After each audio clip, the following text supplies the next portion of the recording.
मैं तो ऐसा समझता हूँ उस परमात्मा ने, उस खुदा ने जब इस दुनिया को बनाया, इस दुनिया की रचना की और जब इंसानों को बनाया, जब यहाँ पर जानवर, पक्षी, परिंदे नहीं थे, जमीन में कीड़े भी नहीं थे, उस समय पर इस धरती पर एक इंसान की शक्ल में आदमी को उतारा और इस आदमी में वो जीवात्मा और रूह जो भगवान की, जो ईश्वर की अंश, जो उसका एक खुदा का छोटा सा जगह, उसको इस जमीन पर अपने खजाने से बहुतों को निकाल कर यहाँ पर भेजा।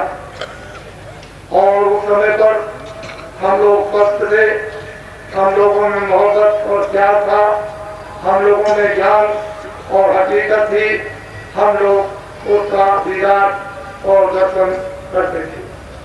कोई भी इंसान, कोई भी आदमी बिना उसके दर्शन के वंचित नहीं था।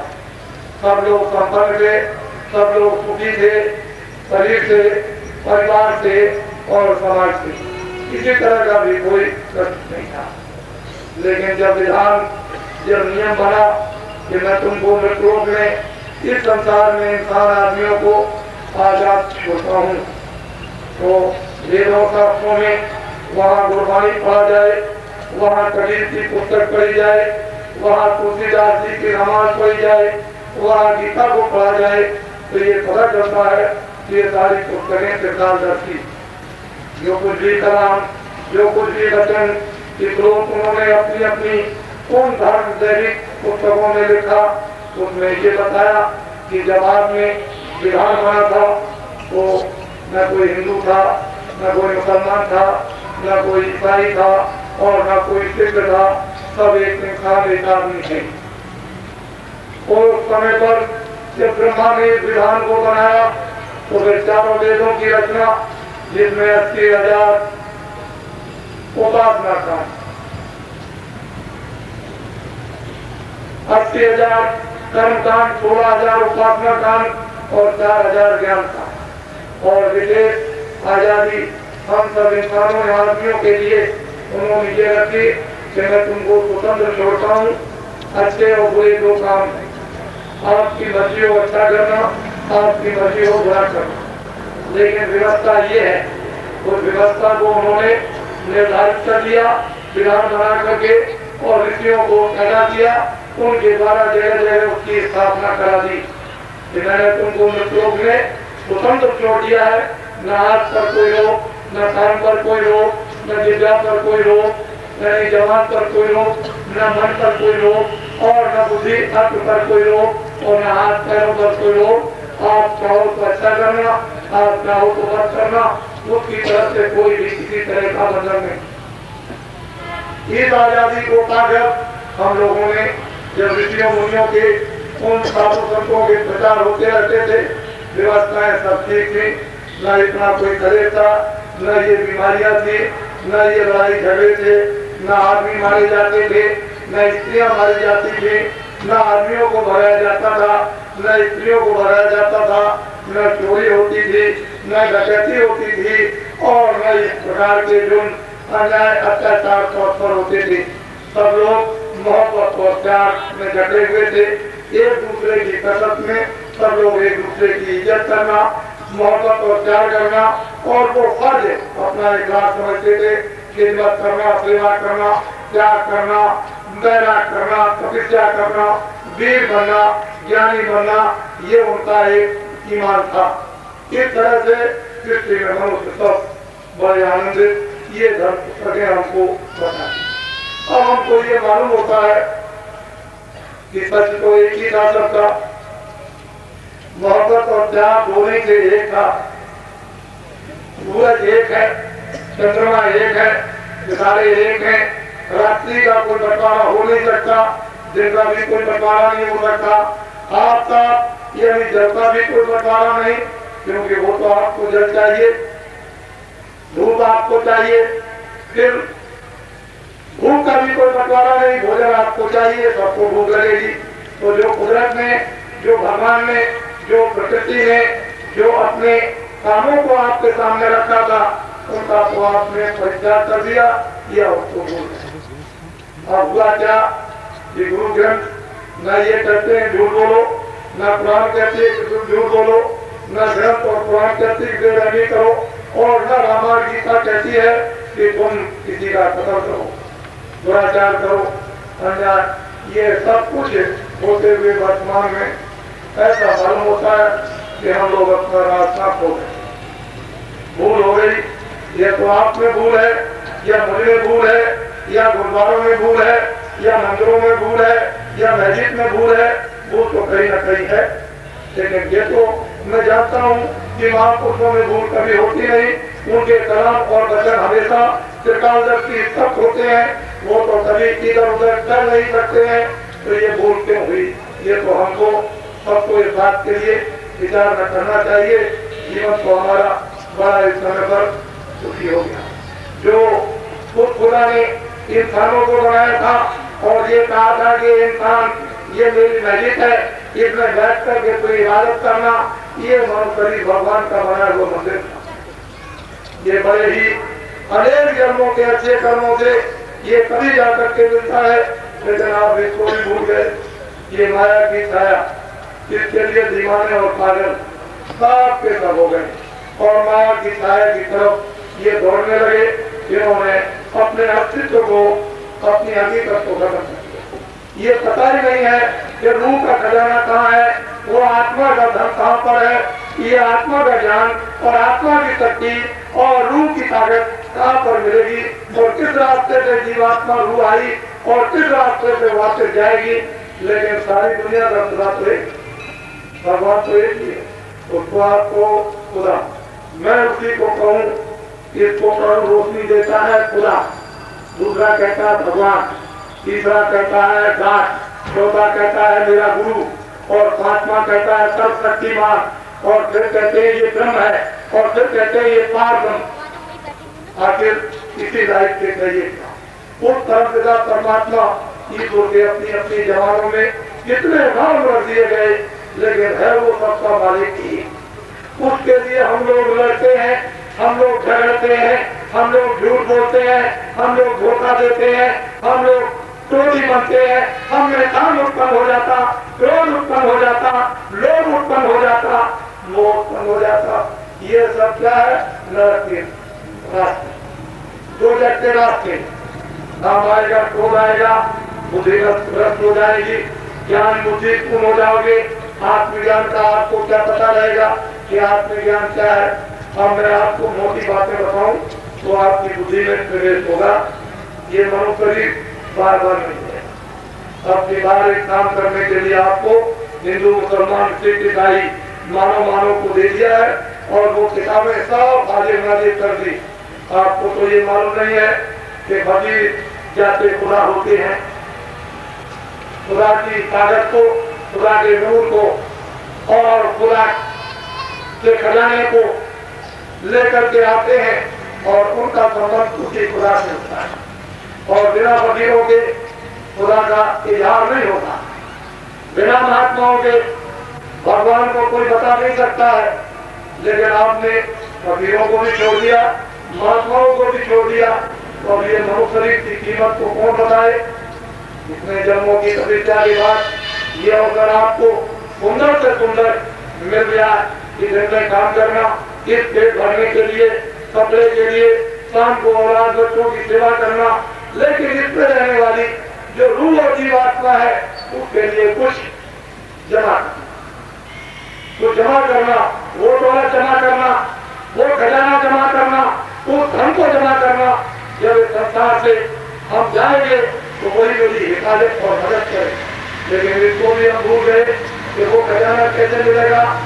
तो ये बातें आपके सामने, तो मेरी मोटी बात यह है कि मनुष्य जो आजादी आपको दी वो तो बद और नेक कामों को वो अपने दफ्तर में बैठ करके सब लिख रहा। आज रात में कितने आपने बुरे काम किए या आज दिन में कितने अच्छे काम किए, वो न हिंदू को छोड़ता है, न मुसलमान को छोड़ता, न ईसाइयों को छोड़ता है, सब नोट करता रहता है और इसी माया की छाया में फंसे हुए हो तब तक आपका वक्त पूरा हो गया। मकान मालिक ने फौरन बुलाया फरिश्तों को, उन सिपाहियों को कि जाओ मकान खाली हो गया, उसको खाली करा लो। फौरन सिपाही आएंगे, परवाना लेकर खड़े हो जाएंगे, आवाज लगाएंगे कि करम सिंह बस तुम्हारा पूरा हो गया, 1 मिनट में मकान खाली। बोलिए आप क्या करेंगे? बोलिए आपके पास में इंतजाम उपाय कोई है? बंदोबस्त से कोई मददगीर को दुनिया में 1 मिनट के अंदर मन को, बुद्धि को, चित्त को, प्राणों को, जीवात्मा को, यानी रूह को जिस्म से मन शरीर से निकाल करके वो बाहर खड़ा कर देगा और ये शरीर घाट से जमीन पर गिरेगा। इसको मुसलमान कपड़ा डालकर या हिंदू कपड़ा डालकर एक को दफना देगा और दूसरा लकड़ियों पर रखकर इसको जला देगा। यही तक आपके बाजार, यही तक आपके सोने और चांदी, यही तक आपके बच्चे और बच्चियां, यही तक जोत तोड़ने से और यही तक राज और पात सुई की नोक भी आपके साथ जाने वाली नहीं। तो मैं इन इंसान और आदमियों से ये समझना और समझाना चाहता हूँ कि उस दिन जब तुम पहुंचोगे उस कचहरी में तो उसके आप क्या जवाब दोगे? क्या कहोगे? आपने तो इतनी बड़ी आजादी, स्वाधीनता, मानवता की प्राप्त की कि यही से मुक्त हो जाते, मोक्ष को प्राप्त कर लेते, नजात को प्राप्त कर लेते, जन्म मरण से बचाते, आवागमन छूट जाता, तमाम सजाएं प्रोजेक्ट की खत्म हो जाती।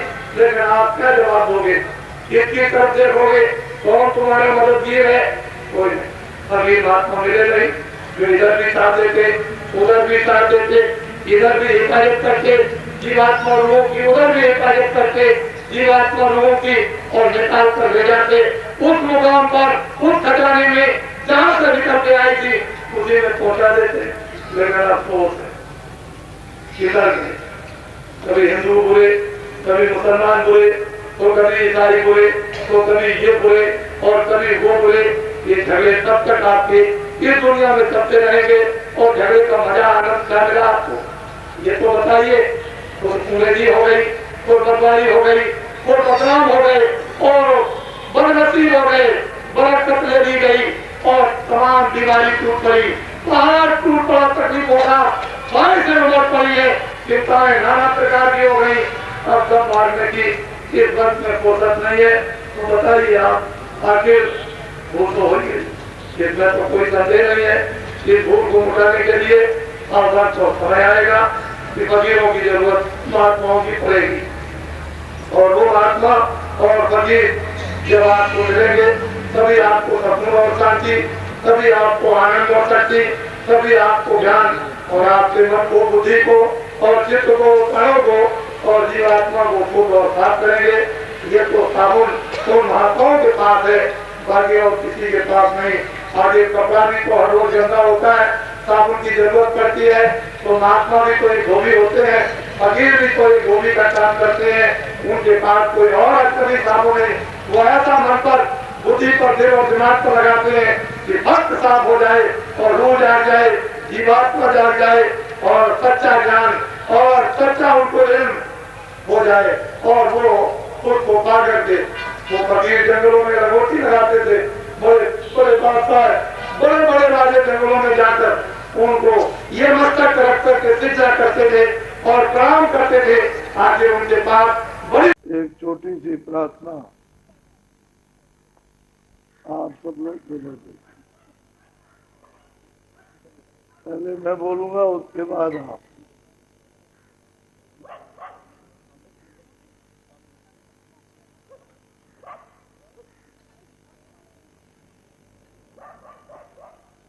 भगवान के नाम में कोई शंका नहीं होनी चाहिए।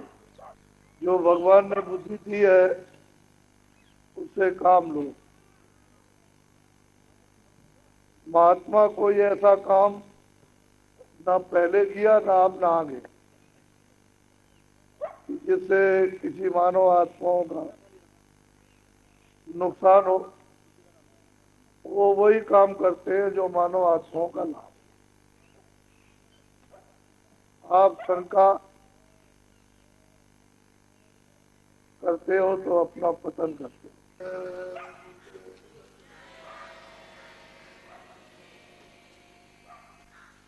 जय गुरुदेव नाम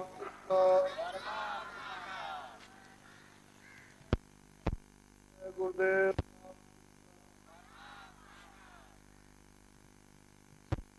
प्रार्थना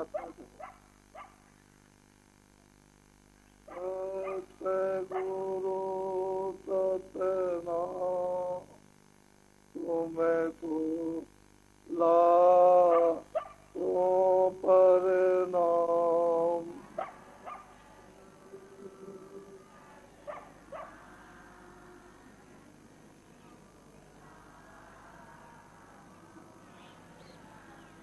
ओटन सूरज चांद सितारे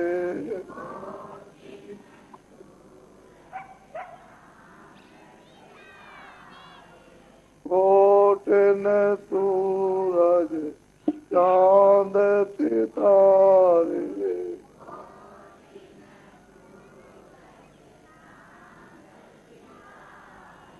रोम रोम में करे उजारे अरे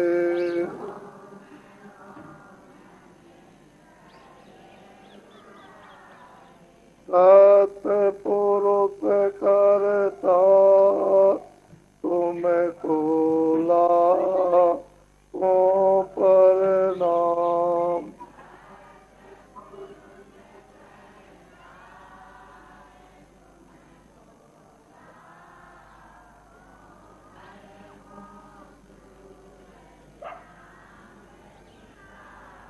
रोम रोम में करे उजारे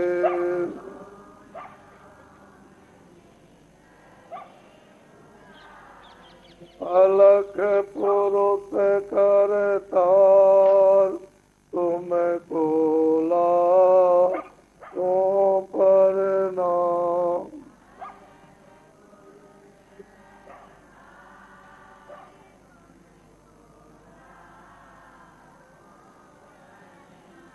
खरबो सूरज चांद सितारे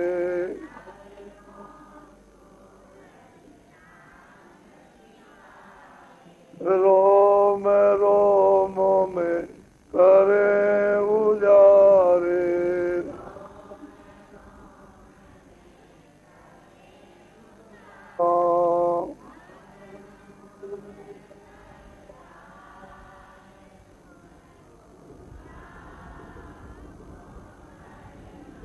नील नील सती मान उतारे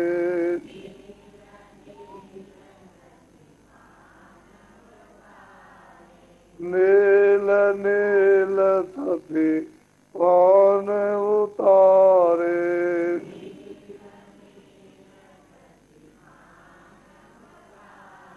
रोम रोम में करे उजारे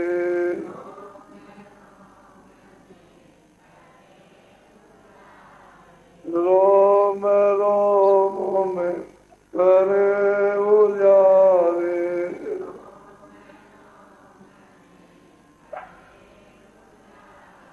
अनामी पुरुष करता तुमको लाखों प्रणाम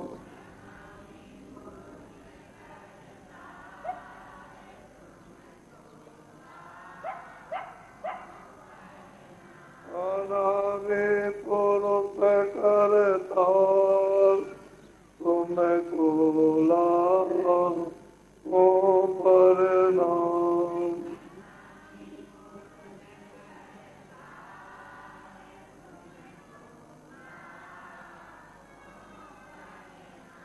सतगुरु सतनाम तुमको लाखों प्रणाम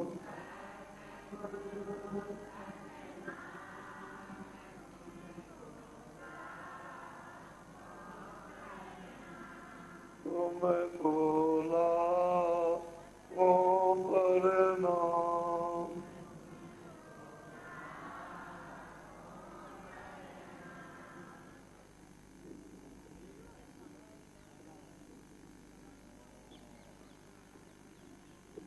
नर नारी, बच्चे और बच्चियों, जिस जगह पर आप रह रहे हो इसका नाम है मृतलोक और ये परदेश है। ये आपका देश है, अंधकार और अज्ञान का देश। यहां ज्ञान और प्रकाश का देश। और परदेश में आप अपना घर बना रहे हो। कितने युग और कल्प बीत गए, आपको इसका पता भी नहीं। ये नहीं तुम देख रहे हो, समझ रहे हो कि ये सब चीजें परिवर्तनशील है।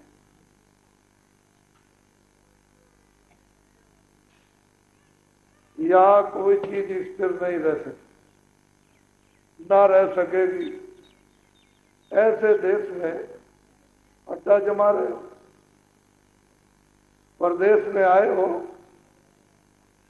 समझदारी से रहो, समझदारी से देखो, समझदारी से चलो और अपने देश की तलाश करो, अपने घर की, अपने उस प्रभु की, उस पिता की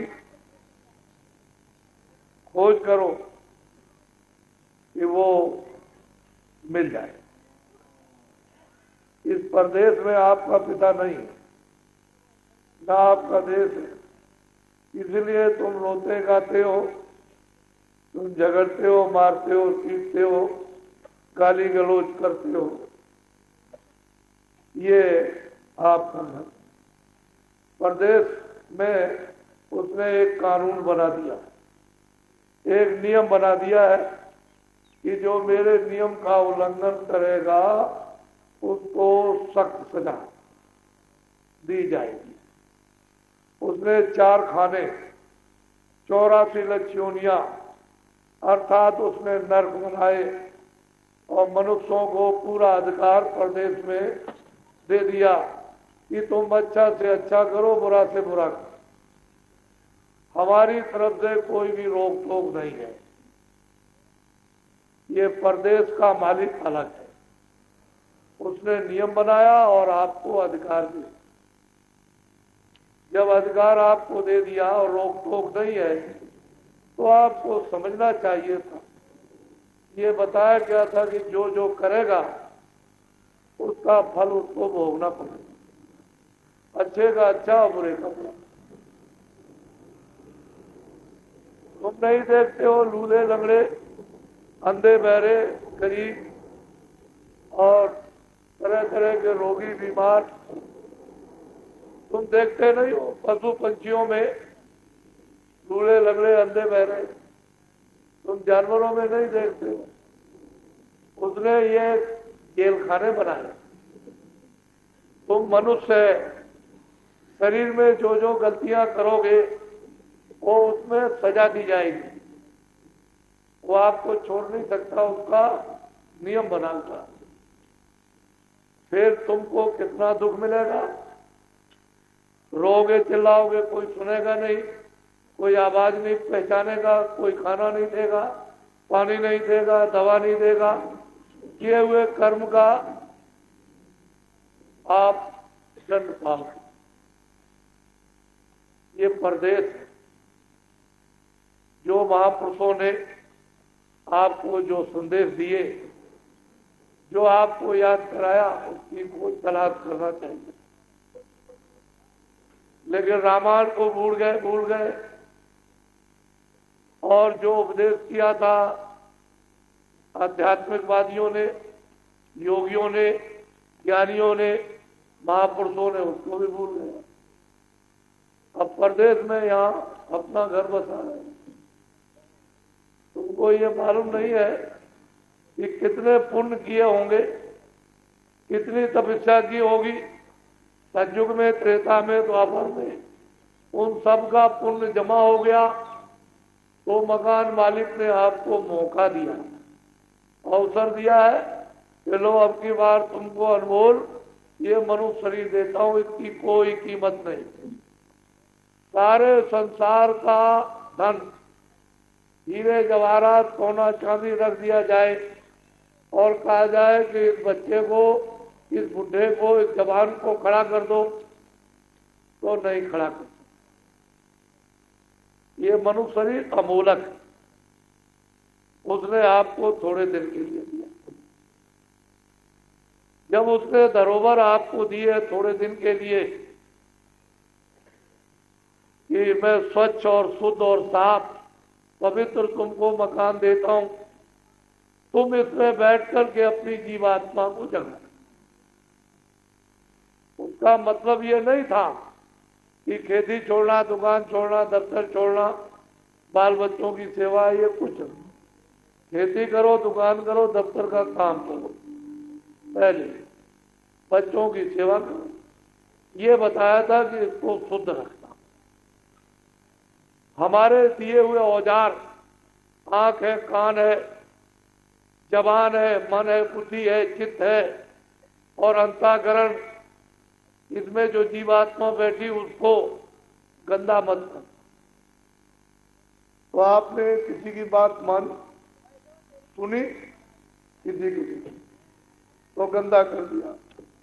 उसने आपको तो थोड़े दिन के लिए दिया, समय पूरा होते ही, स्वाद की पूंजी तुमको मिली है, उसको पूरा होते ही फौरन मकान मालिक सिपाहियों को बुला के परवाना काट दिया। जाओ, हरि सिंह, करण सिंह, श्यामवती ये रहती है, इसका समय पूरा हो गया, जाओ, 1 मिनट भी न लगे मकान खाली।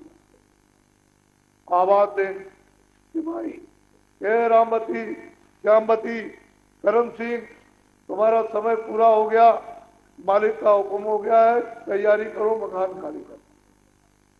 उनकी आवाज को सुनकर आप अंधे, बहरे, जबान बंद, गिर जाओगे, किसी को नहीं पहचानोगे, किसी की सुनोगे नहीं, सब लोग दौड़ पड़ेंगे, क्या हो गया, अभी तो ठीक था, ये क्या हो गया, कुछ नहीं। तब तक एकदम सीधे आए और सिपाही गिर पड़े। मालिक का एक उम्र मकान, क्या सेकंड लगेगा, मिनट लगेंगे, मन को, बुद्धि को, चित्त को, प्राणों को, जीवात्मा को इस किराए के मकान से निकालना। ये क्या है? माया की छाया। ये जो दिखाई देती है छाया, ये क्या है? माया की छाया। इस छाया से इसकी रक्षा करो, खाना भी दो, कपड़े भी दो, दवा भी दो। मना कौन करता है? इसकी रक्षा करो, इसको निरोगी रखो, रोगग्रस्त न हो जाए। और बच्चों की सेवा, ये अपनी ड्यूटी पूरी कर लो। ये कौन कहता है कि तुम लाख छोड़ दो, करोड़ छोड़ दो और 1000 बीघा छोड़ दो, तुम 100 मकान रखो, तुम दुनिया की दौलत रखो, लेकिन ये तो समझो कि छाया है, किसके काम आने वाली है? ये क्या है? पंचभौतिक शरीर, ये छाया। इस छाया की इसलिए मलम पट्टी करो कि इसमें चेतन जीवात्मा भगवान का अंश मत है। इसलिए फिर इसी में इस जीवात्मा को जगा लो और मौत मरने के पहले भगवान के पास जहां से आए हो, ये तो यहां से, ये तो तुम्हारा घर ही नहीं है, ये तो दंड है, सजा है, ये कारागारों में, ये आपका घर है। अगर आपका घर होता है तो आप हमेशा, तो इससे काम करो, समझ बूझ करके। छाया है, जब इसमें से जीवात्मा निकाल दिया तो मकान ये पड़ा है, ये इसके काम आएगा या ये इसके काम आएगा? कपड़ा डाल दोगे, टेढ़ा हो जाएगी, ले चलोगे, गड्ढा खोदोगे, लकड़ी रखोगे और जला के खाक कर दोगे, ये अंतिम काम। तो आपने क्या पीछे वालों को नहीं देखा? कितनों को कंधों पर उठा करके ले गए हो, ये नहीं याद किया आपने, समझदारी से नहीं सोचा कि इनकी बारी आ गई तो मेरी भी आने वाली है, तो आप भूल गए। क्या कहते हैं, नहीं मेरा क्या, मेरे लोग ये सब सामान तुम्हारा कुछ, ये भी तुम्हारा, इससे संबंधित जो तुमने इकट्ठा किया वो भी तुम्हारा, काम ले लो, इसको भी छोड़ दो, ये भी छोड़, नहीं ये तुम्हारा, ये तो जिसका है उसका, वो अपना ले लेगा, तुम अपना काम कर लो दूसरे मकान में। तो आपने इसकी फिक्र इसकी के साथ, किताबों में क्या लिखा था, महात्मा के पास जाओ, ज्ञानी के पास जाओ, तत्वदर्शी के पास जाओ, ब्रह्मदर्शी के पास जाओ, जो उससे मिला हुआ उसको पा चुका है उसके पास जाओ। तुम अज्ञानी हो, तुम भूले हुए हो, तुम अंधे हो, तुम बहरे हो, तुमको दिखाई नहीं देता है, सुनाई नहीं देता तुमको, उनके पास जाओगे तो तुमको ज्ञान, शक्ति मिले, आनंद मिलेगा। आपने उनकी खोज तलाश की, ऐसे ही समय बिता दिया, इसी में सब बेकारों में, बुराइयों में बिता दिया। क्या आपको ठीक है, आपने सोचा था हमारे पास कुछ नहीं है, खेती हो जाए, दुकान हो जाए, नौकरी करें, हमको धन मिले, हम सामान ले, मकान बनाए, बहुत से सामान रखे, सोना चांदी जमा करें, सब कुछ किया आपने, किसके लिए, सुख के, शांति के लिए, आराम के। तो फिर आपको दुख क्यों मिला, अशांति क्यों मिली, क्लेश क्यों, बीमारी क्यों मिली? आपने तो साधन किया था सुख का, मिला क्या, दुख, क्लेश मिला, रोग दोग मिल गए। तो इससे ये मालूम हुआ है कि आपने जो मेहनत की है वो व्यर्थ, समझ बूझ के मेहनत नहीं की, अनजान में की, समझ बूझ के करते तो फिर ये बात नहीं। खेती करते, दुकान करते, दफ्तर का काम करते, मजदूरी करते, बच्चों की सेवा कर लेते, और ये समझते हैं कि कुछ नहीं, ये भी कुछ नहीं है, ये तो थोड़े दिन के लिए मिला है, अपना काम करने के लिए, अपनी जीवात्मा को जगाने। तो आपने समय चला गया। मालूम है आपको, महात्माओं ने कहा है कि बचपन में कुछ नहीं कर सकते हो, किशोर अवस्था पढ़ने लिखने की होती है, उसमें भी कुछ नहीं, जवानी आती है, व्यापार करो, नौकरी करो, खेती करो, जवानी में बाल बच्चे पैदा करो, शादी करो, बुढ़ापा आ जाएगा तो हाथ पैर थके, आंखों से दिखाई नहीं, कानों से सुनाई नहीं, चला नहीं जाएगा, बीमारी हो जाएगी, तो बचपन में कुछ नहीं कर सकते हो और बुढ़ापे में कुछ नहीं कर सकते हो। अगर आपको अपनी आत्मा का कल्याण करना तो जवानी में खेती भी कर लो, दुकान भी कर लो, दफ्तर का काम, बच्चों की सेवा भी कर लो, सब कर लो, और आत्मा को भी जगा लो। दोनों काम जवानी में करना, आत्म कल्याण भी हो जाए और लोक कल्याण भी हो जाए। और ना आपने इधर का कुछ कर पाया और ना उधर का, बस ऐसा समय जो अमूलक समय था वो निकल गया। अच्छे दिन पीछे चले गए, खराब दिन हो गया। अब रात दिन शोक, घर की लड़ाई, परिवार की लड़ाई, भाइयों की लड़ाई, अड़ोस पड़ोस की लड़ाई, जात की लड़ाई, अरे इसकी लड़ाई और देश की लड़ाई, उसकी, ये सब इसमें फंसते हैं। और देख तो ये क्या है, सब अंधेरा है, ये सब उत्पाद। तुमको नहीं मालूम है कि दो ही जातियां रहती, एक सवर्ण और एक अवर्ण। जिन पर अज्ञान का आवरण पड़ा हुआ हो अवर्ण,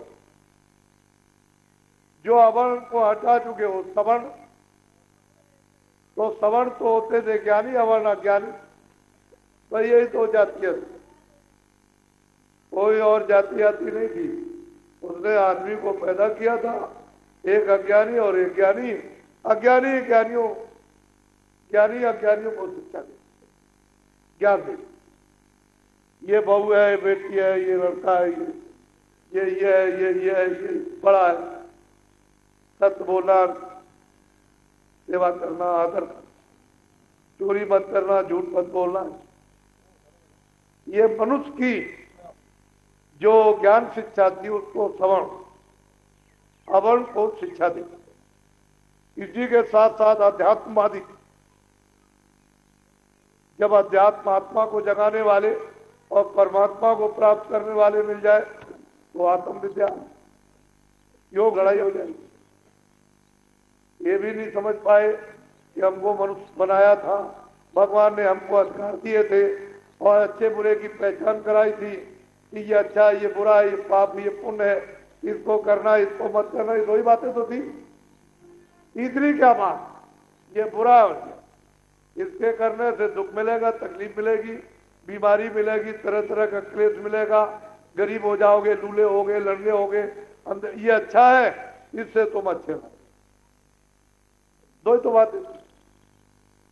क्या बात है? ज्ञानी इसका ज्ञान कराएगा, और जब ज्ञान हो जाता था तो हम लोग अच्छाई बुराई को पहचानते थे, बुराई नहीं करते थे। आज के 50 साल पहले के जो लोग हैं, गांव गांव में कितना प्रेम, गांव गांव में कितना सेवा सत्कार, आदर, गांव गांव के अंदर में यानी सत्य बोलना, एक दूसरे के काम आना, अभी बहुत दिनों की बात तो नहीं।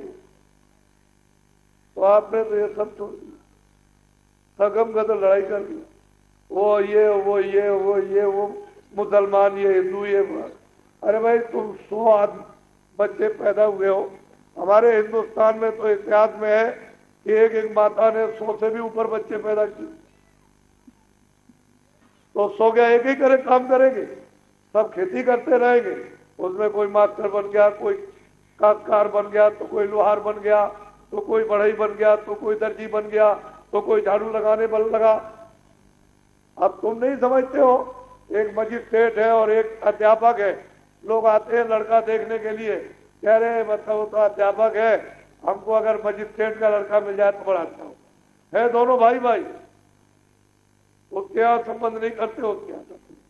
अरे मतलब ये अध्यापक है और इसके बाद 2 बीघा जमीन इसी का भाई है, इसलिए इससे संबंध नहीं करेंगे, अध्यापक फिर भी ठीक है।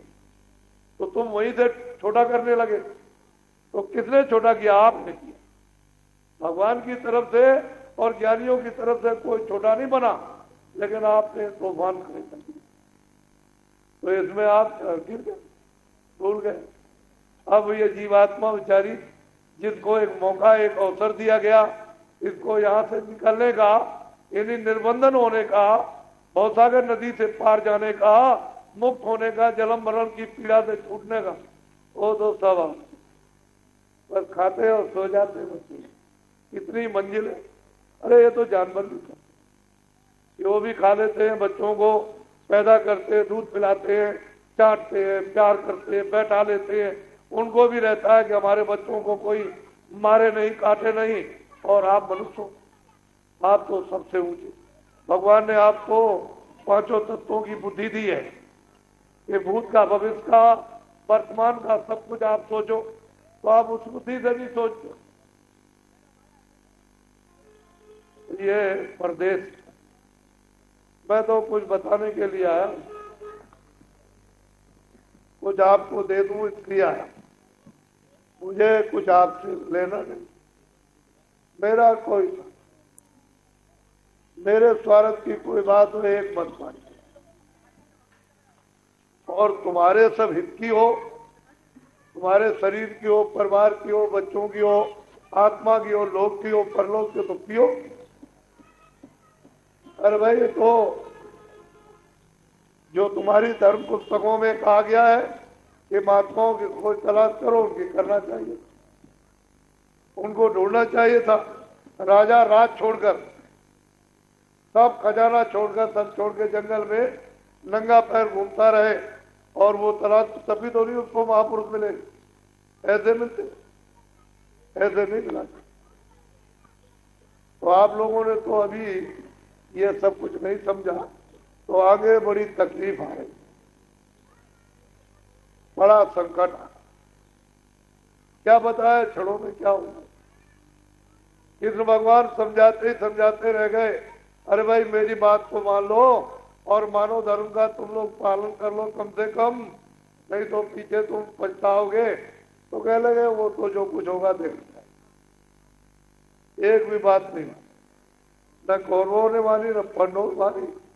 वो देखते देखते देखते देखते जरा सी देश में कुदरत ने चमत्कार दिखा।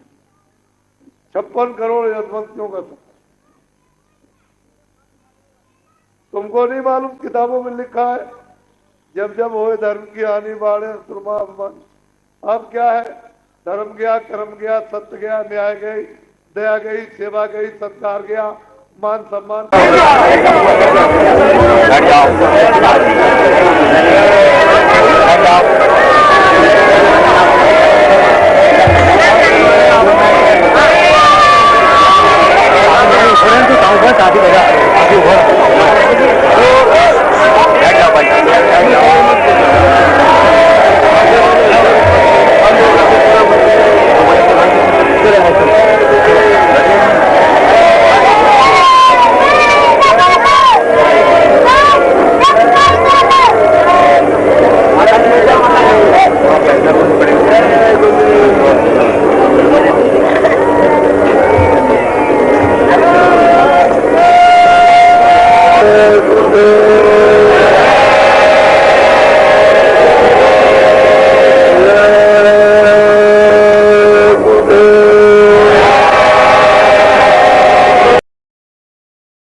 जल्दी आना, जल्दी आ, फटाफट डाउन हो गई है।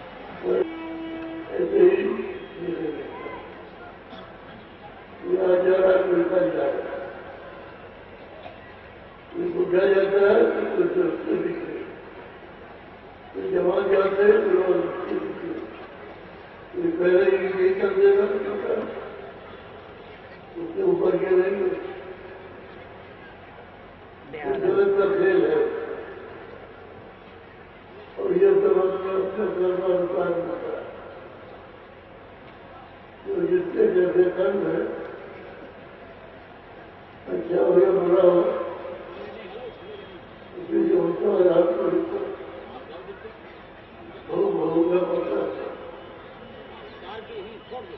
एक भोग का त्याग होता है और एक भोग शुरू होता है। दुखी होते ऐसे कुशल होते, तो आपको बराबर यही समझा गया कि जब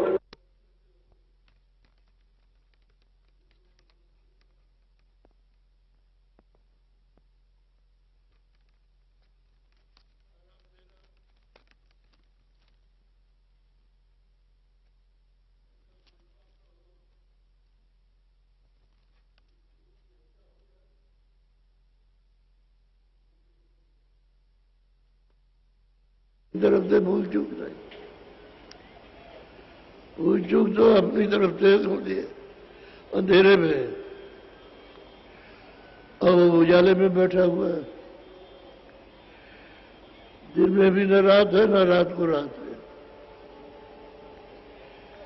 सदा प्रकाश है तो उसमें तो सब दिखाई देता उसके सामने, सब चीजें उसके सामने रहती। अब हमको रास्ता मिला है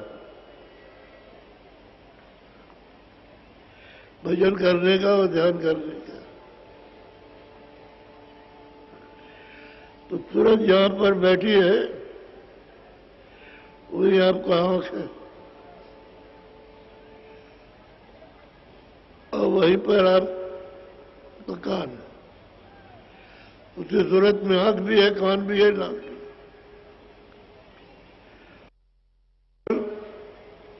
मन की बैठक है, चारों तरफ से मन बुद्धि चित्त और बीच में सूरत बैठी हुई था कि किसी दिशा में किसी तरफ से भागने न पाए, तो घेरे हुए। अब साधक को साधना के वक्त में यही समझाया जाता है कि जब ध्यान करो तो मन को आंख के साथ रोक के रखो, उन्हीं पर आंख इतना बुरे रास्तों में चला गया कि तुरंत के आंख के अच्छे रास्ते में नहीं रहता, साथ नहीं देता है, और अच्छे रास्ते में कान का भी साथ नहीं देता। आंख का कान का साथ दे जाए, उससे साथ रुक जाए तो दोनों काम हो जाए, देखने का भी सुनने का भी। तो एक के साथ में रुकता नहीं, भगता ही रहता है। और हम लोग ये कहते हैं दया कीजिए, दया कीजिए, दया कीजिए, दया कीजिए। वो कहते हैं कि भाई तुम दया करो, तुम तो दया करते नहीं हो और उससे दया मांगते हो। अगर तुम दया करो तो जो दया देता है काम में आ जाए। दया तो अपना स्रोत बनाए, लेकिन दया का काम कबूल नहीं करती, पर उसको रखता नहीं है, फेंक देकर उसके किनारे नहीं जाता। रखने की बात तो चीज यह है कि उसके किनारे नहीं जाता, भाग जाता है। अब सूरत का साथ दे, मन भी शुक्रिया अलग है। तो अपने लोग बाहर के कर्म बिखेड़ों में इनमें फंसे रहते हैं। तो जब तक तुम्हें कभी याद आई कि बाबा जी ने कहा था कि भाई भजन जब सुबह शाम करना, तो चलो, लेकिन तो उस समय तो निकल गया। अब ऐसे समय में आप बैठे हो कि सब झगड़ों को लेकर के सामने, तो मन फिर भागता है कि उसके सामने झगड़े हैं तो उसी में भागता रहता है, तो ध्यान नहीं बनता है और भजन भी नहीं बनता है। जो रात में कहा गया भाई रात को लेटी कर लो, लेट के करो। लेट के जब करते हो तो मन कहीं नहीं जाता, लेकिन कहते हो हमको नींद आ गई, नींद आ गई। अब ऐसे समय में मन साथ दे दो तो बोलते आलस आ जाता है, तो सब नींद हुई अच्छे निकल जाते हैं अपने। अच्छा कोई बनता नहीं है तुरंत के लिए। और तुरंत का कर्म यह है कि प्रकाश के साथ जुड़े या शब्द के नाम के साथ में उसका जुड़ाव हो जाए, संबंध हो जाए, शब्द उसको पकड़े और तुरंत नाम को पकड़े तो काम बच जाता है। ये गति तो सूक्ष्म है, लेकिन जब साधक करता है मन दिल लगाकर तो वही गति प्रकट हो जाती है। जैसे हम जो कर्म करते हैं सामने प्रकट है, ऐसे ही वो कर्म सब प्रकट हो जाता, सामने होता है। दिन ऐसा होता है तो उसमें तुरंत की सच्ची क्रिया हो जाती है, फिर तुरंत मजबूत हो जाती है। मन भी उस आनंद को पा करके चुप हो जाता और संसार की तरफ से उदास होता। ये आनंद तो इसमें था और ये तो हम फजूल झंझटों में फंसे रहे। फिर वो आनंद की तरफ दौड़ता है, साथ देता, फिर तुरंत का साथ देगा। लोगों के साथ जुड़ जाएगा, कान के तक लग जाएगा, होने लगता है उस्ताद। तब थोड़ी है कि हमारे कहते हैं, अरे कुछ करने वाले भी हैं, कुछ जिन लोगों ने किया है करने वाले। इसलिए आदमियों को बताने के बाद ये समझा जाए कि हमारे तब जैसे अंधेरे में होंगे, ऐसा नहीं तो ये कुछ काम होता नहीं। तो है अब लोगों की अपनी अपनी कमजोरियां होती है, वो तो नहीं कर पाता, वो तो बात अलग है। लेकिन जो करते हैं उनकी कमजोरियां निकल जाती है।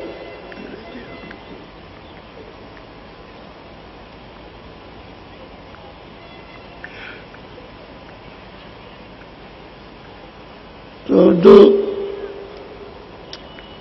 उस्ताद को प्रमाण देकर सुनाने आए थे, इस साथ साथ प्रमाण भी चले और साथ साथ उसका रास्ता भी थे। तो थोड़ा सा जब महात्माओं के पास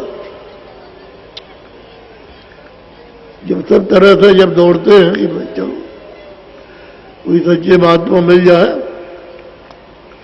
अपनों को तो इतना ही है कि सच्चा मिल जाए, इतना ही भाव है। तो कहीं ना कहीं जब सच्चा मिल जाएगा तो उससे जुड़ा मिलाप हो जाता है। और सब महात्माओं के पास ऐसा ही हुआ है। तो बड़े ध्यान से सुने किया। करिया देख स्वामी अस कहिया, कहा कहा सो आवन भैया। अब वो काशी में रहते थे तो उन्हें पूछा, अरे देवी तू कहाँ से आई? तो उसने बताया कि मैं वहां से आई। क्यों आई, क्या बात हो? पुरुष नाम ते ही सखी बताई, करिया कर्मा नारी दरस को आई। उसने कहा भाई मेरा ये नाम है, और जो सखी गई थी उसके साथ उसने पुरुष का नाम बताया। वो तो पति का नाम ले नहीं सकती थी, तो इशारा किया कि तू बता दे, तो बता दिया। स्वामी दीन न जही जानी, करिया पूछ बचन मन मानी। जब वो जो दिन थी वो तो दुखी थी लेने के लिए कि कहीं ना कहीं मिल जाए। तो फिर वो स्वामी जी ने उसने पूछा कि तुम क्या कहना चाहती हो?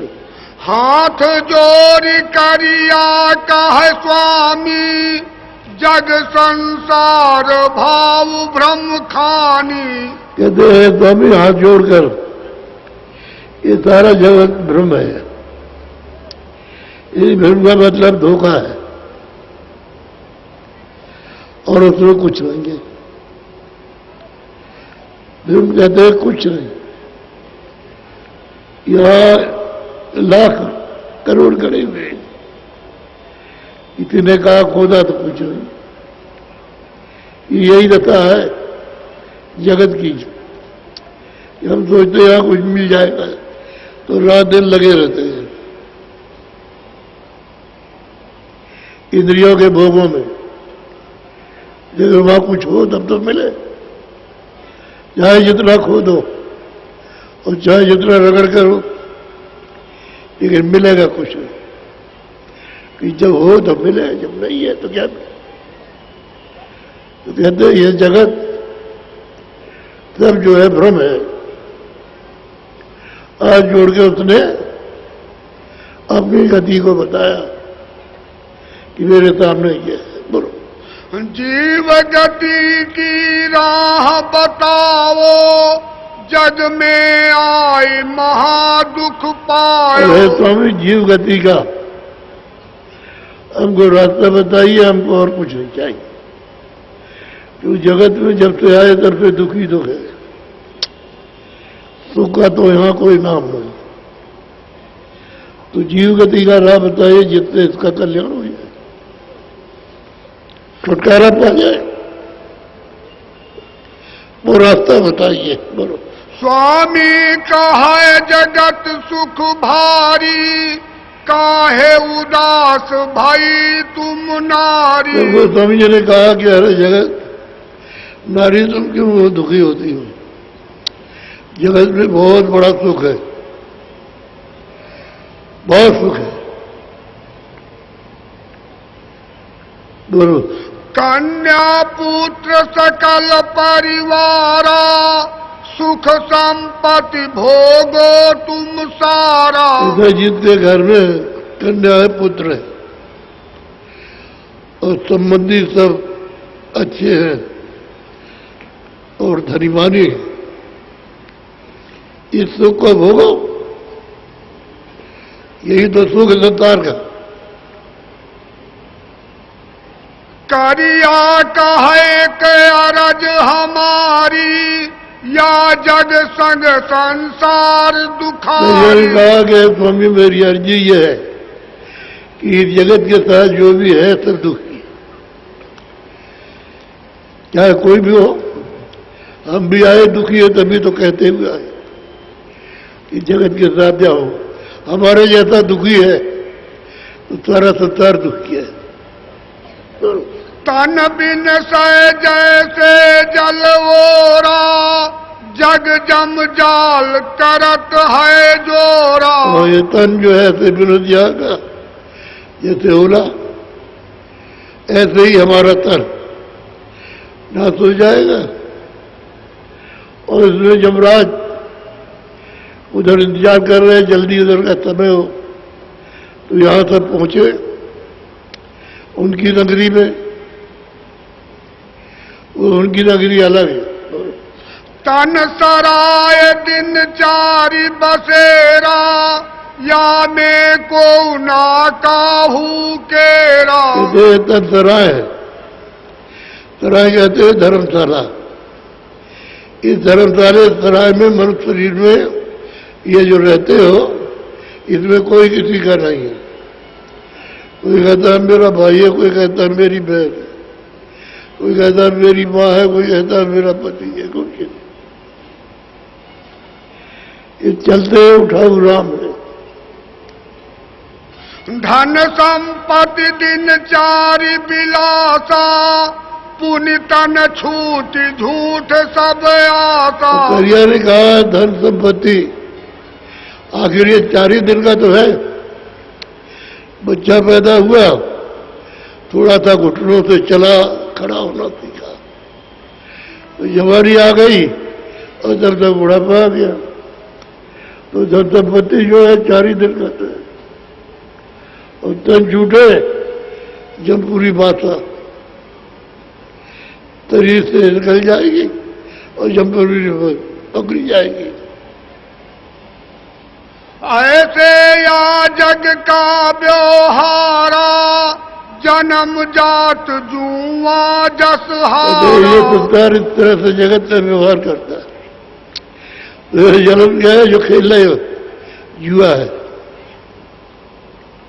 जुआ जुआ जुआ में खेलते हैं तो उनमें तो जीतेगा कोई नहीं, वही नाल लेने वाला जीता है, बाकी साहब आ जाए। हार के नीचे फिर करके घर हार जाए, जमीन हार जाए, मकान हार जाए, यहां तक कि बच्चे स्त्रियों को भी हार जाए। ऐसा जुआ होता है। जैसे रंग पतंग उड़ाई, हवा जात तन जैसे जाई। तन जैसे जाता है, जैसे हवा। बच्चे पतंग उड़ाते हैं, डोरी हाथ से छूट गई, चली जा रही, या आपस में कोई डोरी कट गई, चली गई। अब उनके हाथ नहीं आ सकती, अब जवाब ऐसे इधर हवा की तरह से चल लेता था, उड़ता जा रहा और वही का वही खत्म।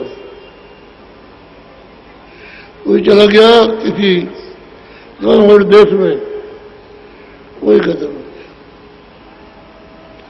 लौट के ना आया न किसी से। ये तन मन दिन चारि निवासा, छूटे तन जमपुर में बासा। कहते हैं मन का तन में 4 दिन का निवास है, और छूटा तो रस्थान का होता है जमपुरी में, जमलोक में।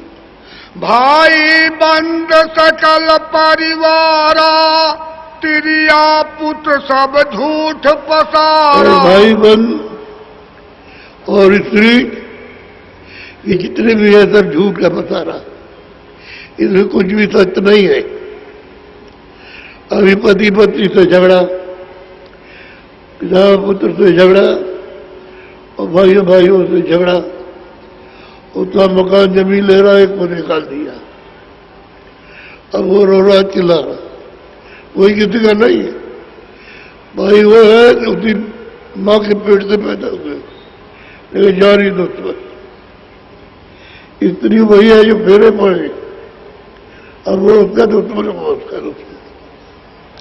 लड़के माँ बाप पिता दुश्मन, उसको निकाल बाहर कर दिया। हमारे आश्रम में जाओ तो पूछते तुम कैसे आए कि लड़कों ने निकाल दिया, भगा दिया। आज के 40 साल पहले जब हम कहते थे भाई तुम घर से जब निकाले जाओगे तब पता चलेगा, आज तो ये बात सुनते रही हो, तो उनको निकाल दिया। तो वही रहते क्या, वो मारते तो बर्दाश्त नहीं होता, भगा दे। पानी भी नहीं देते, खाना भी देते, तो वहां पड़ गए आकर के बस। यह है जगत का झूठा व्यवहार, और कोई जितनी तो उसी के साथ बंधे हुए, कल जवाब देते थे। तुम्हारे सामने कितनों ने जवाब पा मिल गया, तुम सुन रहे हो, देख रहे, बोलो। या के संग बूढ़त जग जाना, छूटे तन फिर नरक समाना। और जिसके साथ में जगत, इसमें बह गया तन छूटा, सीधा नरक हो गया। और वही सतपुरी में तो जाएगा नहीं, क्योंकि सतपुरी का तो उसने कोई काम किया नहीं, जो काम किया तो नरक में जाने। ये जग संग रंग भग जाना, आदि अंत नहीं मिले ठिकाना। जिस रंग में रंगा है ना आदमी को इसके लिए ठिकाना ना आदमी, इसलिए आपका सब कुछ भंग हो गया। जब विभंग कोई चीज हो जाती है, खटमंडली कहते हैं, खटमंडली, तो न इसका मनो न कोई और स्थिर है, ना आपको कोई समझा सकता, ना आप किसी को समझा सकता। इसको कहते हैं खटमंडली। जाते साध संग सुखकारी, ऐसे जवाब दीन तेहि नारी। स्त्री ने कहा कि हे स्वामी, साध का संग सुखकारी, और जगत में कहीं सुख नहीं। बोलो। करिया कह स्वामी सुनो, झूठा जगत पसार, लोभ मोह मद फंस रहे, क्यों कर उतरे पार। स्वामी हमारी बात सुन लीजिए, ये लोभ मोह में फंस रहे, कैसे पार उतरेंगे, ये जाएंगे कैसे पार। लोभ और मोह में किस तरह से गड़े हुए हैं, बिल्कुल ऐसे चाड़ कि उतरे पार सब तरह से उसको महाराज जी सुना रहे कि कहीं ना कहीं तो डिगमिग हो जाए, वो कई डिग्री करने वाली का नहीं, उसने कह दिया जीव गति का लाभ, हमको और कुछ नहीं चाहिए। चलो। स्वामी करिया बहुत भुलाई, ताके मन में एक न आई। स्वामी ने बहुत भुलावा दिया, लेकिन वो करिया के मन में एक भी बात उठती नहीं। बोलो। पहले जगत भाव दर्शावा, ताके मन ही झूठ सब भावा। गोस्वामी जी कहते हैं हमने पहले मन का सब मन का सब भाव दर्शाया, लेकिन इसके मन में एक भी नहीं आया। हमने जो बात समझाई उसको बैठी नहीं, उसने सबका जवाब दिया है सब झूठा है, ये धोखा है, वही किसी का नहीं। ऐसी नारी पोह जब जानी, मन तेहि केर मरम पहचानी। उन्होंने कहा कि ऐसी मजबूत नारी जो अपने असली रहस्य को पाना चाहती, अपने घर जाना चाहती है और कुछ नहीं चाहिए। जब उन्होंने तब तरह से खूब ठोका पीटा बजाया समझाया, लेकिन तो हमने अड़ी रही। बुद्धि शुद्ध शीतल चित गाता, हित कर बचन प्रीति की बाता। कहते हैं कि जो कुछ कहती है सब शुद्ध कहती है, और प्रेम की बात और मालिक से मिलने की तड़प है, ये चाहती है और कुछ नहीं मांगती है। बोलो। विरह भाव विधि हृदय भीनी, ऐसी नारी पार रस चीनी। गोस्वामी जी महाराज ने कहा कि देखो हृदय, ये देखो ये अब पार जाएगी। हृदय को समझा रहे कि देखो ये मर जाएगी, ये जिस विरह में ओतपोत है उसी विरह में स्मरण कर रही है, ये पार जाए, मालिक के घर जाएगी। ऐसा तोल बोल जब जाना, तब ते ही सगरा भेद बखाना। कहते हैं खूब मजबूत और खूब अच्छी तरह से उसका भेद आगे पीछे का सब जान लिया। तब उन्होंने कहा कि मैंने सब भेद सत सब उसको दिया। तो गुप्त भेद सत सत सरसावा, ताकर हिया उमदियस आवा। जब शुद्ध भेद मिला, वह तुम्हें ठीक है रास्ते के लिए तड़प के लिए तो इतना चिल्ला रही थी, तो मतलब ये फिर उसमें फिर उठी दीदार और दर्शन की। बोलो।